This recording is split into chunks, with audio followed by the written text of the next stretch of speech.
Hello नमस्कार दोस्तों। तो देखिए एक सेट और आ गया है जो कि 1207 ए सेट है। और इसके पहले मैं आपको कंप्लीट सॉल्यूशन के साथ 12,505,7 बता चुका हूँ। ठीक है, 1257 वाला सेट है जो ए सेट है वो मैं आपको बता चुका हूँ, जिसका कंप्लीट सॉल्यूशन दे चुका हूँ। डिस्क्रिप्शन में लिंक दी गई है, वो वीडियो भी आप देख सकते हो। और इस वीडियो में आपको ए पेपर बताने वाला हूँ जो कि अभी आया है, तो ध्यान रखिएगा। इसमें मैं आपको कंप्लीट सॉल्यूशन बताऊंगा, प्रश्न क्रमांक 1 से लेकर लास्ट तक जितने भी प्रश्न इस वीडियो में आपको दिखा रहे हैं, सभी जो पेपर में आए हुए हैं पूरे के पूरे प्रश्नों का आपको फर्स्ट से लेकर लास्ट तक का आपको सॉल्यूशन प्रोवाइड कराऊंगा। ठीक है, बस आपको देखते चलना है। प्रश्न क्रमांक 1 से स्टार्ट करेंगे तो पहले आप देख लीजिए, आपका कक्षा 12वीं हिंदी का ये पेपर है और कोड भी आप मिला सकते हो और निर्देश भी आप देख सकते हो। ठीक है, अब हम स्टार्ट करेंगे प्रश्न क्रमांक 1 से और कंप्लीट आपको सॉल्यूशन भी बताएंगे, तो आपका यही रिवीजन हो जाएगा। तो बस देखते रहिएगा ध्यान से। तो प्रश्न क्रमांक 1 में सही विकल्प दिए गए हैं, जिसमें फर्स्ट दिया गया है दिन जल्दी जल्दी ढलता है गीत बचपन के किस काव्य संग्रह से लिया गया है। तो इसका परफेक्ट आंसर हो जाएगा ग नंबर का। ठीक है, इसके बाद में हालत के प्रवर्तक कवि हैं, तो इसका भी हो जाएगा हरिवंश बच्चन, यानी कि ग नंबर का करेक्ट आंसर। इसके बाद आगे बढ़ते हैं तो यहाँ पर थर्ड नंबर का दिया हुआ है, तो इसमें आपको लगा देना है का नंबर का। 31 होते हैं। कवित्व के प्रत्येक चरण में वर्ण बताना हो तो 31 होते हैं। वक्तिन का वास्तविक नाम बताना तो लक्ष्मण होता है वक्तिन का वास्तविक नाम। गा नंबर का परफेक्ट हो जाएगा। इसके बाद पांचवा आता है, तो इसमें टेढ़ी खीरू मुहावरा का अर्थ बताना होता है तो कठिन कार्य होता है, तो इस प्रकार इसका परफेक्ट आंसर हो जाएगा। इसके बाद आगे बढ़ते हुए अगला देख लेते हैं छठवें नंबर का, तो इसमें दिया गया है आनंद के मराठी अध्यापक का नाम बताना है आपको, तो यहाँ पर आप गा नंबर का लगा सकते हो। ठीक है, तो गा नंबर का परफेक्ट हो जाएगा। इसके बाद बढ़ते हैं प्रश्न क्रमांक 2 की तरफ, जिसमें दिए गए हैं रिक्त स्थान, तो ध्यान से देखते रहिएगा ताकि आपका यही रिवीजन हो जाए। ठीक है, फिर आपको जाकर डायरेक्ट पेपर में लिखना है, बढ़िया तरीके से लिखना है। तो प्रश्न क्रमांक 2 है जिसमें रिक्त स्थान दिए गए हैं। तो फर्स्ट में आपको देखिए पूछा गया भारत में पहला छाप खाना खालिस्तान में खुला था, तो गोवा में खुला था। ठीक है, और सेकंड नंबर का दिया गया है कविता के पंख लगा उड़ने के माने, तो इसमें आपको लगा देना है चिड़िया, इसका परफेक्ट आंसर हो जाएगा। इसके बाद इसमें चौथा लगा देना है, इसमें आपको जादू आंसर लगा देना है। इस लास्ट वाले में पांचवें में मुहावरा लगा देना है, तो ये सभी खालिस्तान जल्दी से देख लीजिए। इसके बाद में लास्ट आता है छठवें नंबर का, तो इसमें देख लीजिए, इसमें आपको लिखना है आनंद रतन यादव, छठवें का आंसर। सातवें में लिख देना है आपको कथानक। ठीक है, इसमें लिखना है कथानक, इसका परफेक्ट आंसर हो जाएगा। तो इस प्रकार आपके रिक्त स्थान भी कंप्लीट हुए। अब बढ़ते हैं सही जोड़ी की तरफ, तो ध्यान से देख लीजिए और इस सेट को आपको अच्छे से कंप्लीट करके जाना है। ठीक है, क्योंकि यही है जो कि सेट अभी अभी आया है, ध्यान रखना है आपको। तो चलिए स्टार्ट करते हैं सही जोड़ी। तो फर्स्ट नंबर में दिया गया है क्या, पतंग दिया गया है, तो इसका क्या हो जाएगा चलिए देख लेते हैं। तो इसमें आलोक धब्बा दिया गया है, पतंग का आलोक धब्बा हो जाएगा। और दूसरे में भक्तिन महादेवी वर्मा जी हो जाएंगी। मनोहर श्याम जोशी है जो, यहाँ पर आपको सिल्वर वेडिंग से मिला देना है। जो शब्द दिया गया है वो यहाँ पर आपको कविता का पहला उपकरण लगा देना है। तत्सम दिया गया है तो इसको संस्कृत से मिला देना है। ठीक है, तत्सम को। और जो छठमा दिया गया है इसको विरोधाभास अलंकार से मिला देना है। इस प्रकार आपके सही जोड़ी कंप्लीट हो जाएंगे। चलिए आगे बढ़ते हैं, अगले क्वेश्चन की तरफ देखते हैं। प्रश्न क्रमांक 4 जिसमें पूछे गए हैं सत। चलिए इन्हें को जल्दी से देख लेते हैं ताकि आपका जल्दी से यही रिवीजन हो जाए, आपको अलग से पढ़ने की जरूरत ना पड़े। तो जल्दी देखिए, प्रश्न क्रमांक 1, बच्चे प्रत्याशा में नेड़ों के झांक रहे थे, तो ये सत्य हो जाएगा। इसके बाद में जो दूसरा क्वेश्चन है ये भी सत्य हो जाएगा। ठीक है, तीसरा भी यहाँ पर सत्य होगा और चौथे नंबर का भी सत्य होगा। पांचवा बस असत्य होगा, लास्ट का सत्य होगा। तो ये थे आपके सत्य असत्य। तो सभी पहले आप क्वेश्चन पढ़िएगा क्या लिखा है, फिर आप देखिए कि ये सत्य होगा कि असत्य होगा। आंसर आपके सामने है। ठीक है, तो एक बार आप ध्यान से वीडियो रोक कर देख लीजिए। ठीक है, अब बढ़ते हैं प्रश्न क्रमांक 5 की तरफ। तो प्रश्न क्रमांक के 5 दिख रहा है आपको, यहाँ पर देखिए अच्छे से दिखेगा। प्रश्न क्रमांक 5 इसमें दिए गए हैं एक शब्द या एक वाक्य में उत्तर, तो चाहो तो आप स्क्रीनशॉट भी ले सकते हो।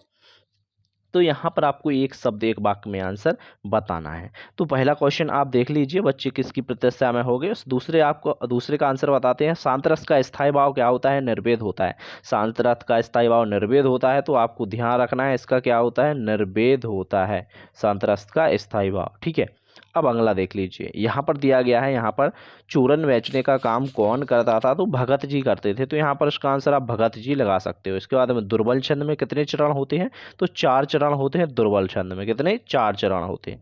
क्रिया विशेषण की परिभाषा लिखना है, तो यहाँ पर आप क्रिया विशेषण की परिभाषा लिख सकते हो कि क्रिया की विशेषता बताने वाले शब्द को आप क्या करते हैं, क्रिया विशेषण। आप और अच्छे से आप परीक्षा अध्ययन में इसकी परिभाषा उदाहरण सहित देख लेना है, ठीक है। किशननंदा का वास्तविक नाम क्या था, तो कृष्णानंद पांडे था, ठीक है, कृष्णानंद पांडे। सातवें में सिंधु सभ्यता का सबसे बड़ा नगर कौन सा था, तो मोहनजोदड़ो इसका सही आंसर हो जाएगा। इसके बाद बढ़ते हैं प्रश्न क्रमांक 6 की तरफ। तो प्रश्न क्रमांक 6 में पूछा गया है, छायावाद की कोई 2 विशेषताएं लिखिए। तो चलिए आपको बताते हैं छायावाद की विशेषताएं। तो यहाँ पर आप देख पा रहे होंगे छायावाद की विशेषताएं दी गई हैं। आपको 2 लिखना है, लेकिन यहाँ पर सभी छायावाद की विशेषताएं दी गई हैं, आप ध्यान से पढ़ लीजिए, ठीक है। चाहे क्वेश्चन कैसे भी आ जाओ, तो ये वार्षिक में भी आपको काम में आने वाला है। इसके बाद इसका अथवा देख लेते हैं। सगुण और निर्गुण में यहाँ पर अंतर पूछे गए हैं अथवा में। देखिए आपको एक एक क्वेश्चन और उसका साथ में आंसर दिखाएंगे, वो अच्छा रहेगा। डायरेक्ट पूरा पेपर दिखाते तो वो बेटर नहीं रहता, ठीक है। आपको एक बार पूरा पेपर देख लेते, कोई मतलब नहीं निकलता। यहाँ पर मैं आपको क्वेश्चन भी साथ में और उसी क्वेश्चन का तुरंत के तुरंत सामने आंसर भी बता रहा हूँ, ताकि यही आपका रिविजन हो जाए, आपको अलग से पढ़ने की जरूरत ना पड़े, क्योंकि टाइम कम है। तो सगुण और निर्गुण, तो यहाँ पर देखिए सगुण और निर्गुण, वीडियो को रोकिए, एक बार रिवीजन कर लीजिए और आगे बढ़िए, ठीक है। सगुण और निर्गुण में अंतर दिया गया है। इसके बाद अगला क्वेश्चन दिया गया था, देखिए यहाँ पर सगुण निर्गुण के अंतर दिए गए हैं। कुछ अंतर यहाँ पर दिए गए हैं, लास्ट में ध्यान से देखिए, यहाँ पर अंतर कुछ दिए गए हैं, एक अंतर दिया गया है। इसके बाद में यहाँ पर दिया गया है, ठीक है। तो इसको आप ध्यान से पढ़िएगा, स्क्रीनशॉट भी ले लीजिए, ठीक है। चलिए आगे बढ़ते हैं, अगला क्वेश्चन देख लेते हैं। बच्चे किस बात की आशा में नीडों में झांक रहे होंगे, तो इसमें ये आंसर दिया गया है। तो इस आंसर को एक बार आप देख सकते हो, ठीक है, पूरा आंसर दिया हुआ है। अब अगला क्वेश्चन आता है यहाँ पर कि जग जीवन अथवा वाला, देखिए अथवा वाला देखना है, जग जीवन भार के लिए फिरने से कवि का क्या आशा है। तो यहाँ पर आंसर दिया हुआ है, तो आंसर को ध्यान से देख सकते हो आप, ठीक है। चाहो तो आप स्क्रीनशॉट भी ले सकते हो, ठीक है, अदरवाइज एक बार पढ़ लीजिए ध्यान से। इसके बाद में अगला क्वेश्चन आता है यहाँ पर आत्मकथा और जीवनी में अंतर। 8वां क्वेश्चन है ये, आत्मकथा और जीवनी में अंतर, ये दिया हुआ है। यदि आप और अच्छे से देखना चाहते हो तो यहाँ पर ये दिया हुआ है। तो जीवनी और आत्मकथा में अंतर दिया गया है, तो इसे भी आप देख लीजिए, जीवनी और आत्मकथा में अंतर। अब इसके बाद आगे बढ़ते हैं, जिसमें दिया गया है अथवा, उसका दिया गया है 8वें का, निबंध किसे कहते हैं, बाबू गुलाब राव के अनुसार बताना है। तो देखिए इसका टोटल पूरा आंसर यहाँ पर दिया गया है, बाबू गुलाब राय के अनुसार। तो देखिए जो आप देख पा रहे हैं, तो यही आपको लिखना है, ठीक है। तो इसे आप कंप्लीट कर लीजिए। इसके बाद अगला क्वेश्चन आता है, वक्तिन अपना वास्तविक नाम लोगों को क्यों छुपाती थी, तो यहाँ पर इसका आंसर भी दिया हुआ है, ठीक है। तो इसका आंसर का स्क्रीनशॉट ले सकते हो, अदरवाइज आप पढ़ भी सकते हो, ठीक है। चलिए आगे देख लेते हैं, अथवा का आंसर यहाँ पर दिया हुआ है, अथवा का इसका आंसर देख सकते हो। इसके बाद अगला क्वेश्चन 10वां आता है। 10वां क्वेश्चन को पढ़िए ध्यान से, स्क्रीन पर दिया हुआ है। एक ही क्वेश्चन इसीलिए शो करा रहे हैं ताकि आपका रिवीजन होता जाए यहीं की यहीं। तो 10वां क्वेश्चन देखिए, और इसका आंसर यहाँ पर दिया गया था, बट चलो दिखाते हैं आपको। अथवा आप क्वेश्चन बस देख लीजिए अभी आप, और यहाँ पर ये आंसर दिया हुआ है, ठीक है।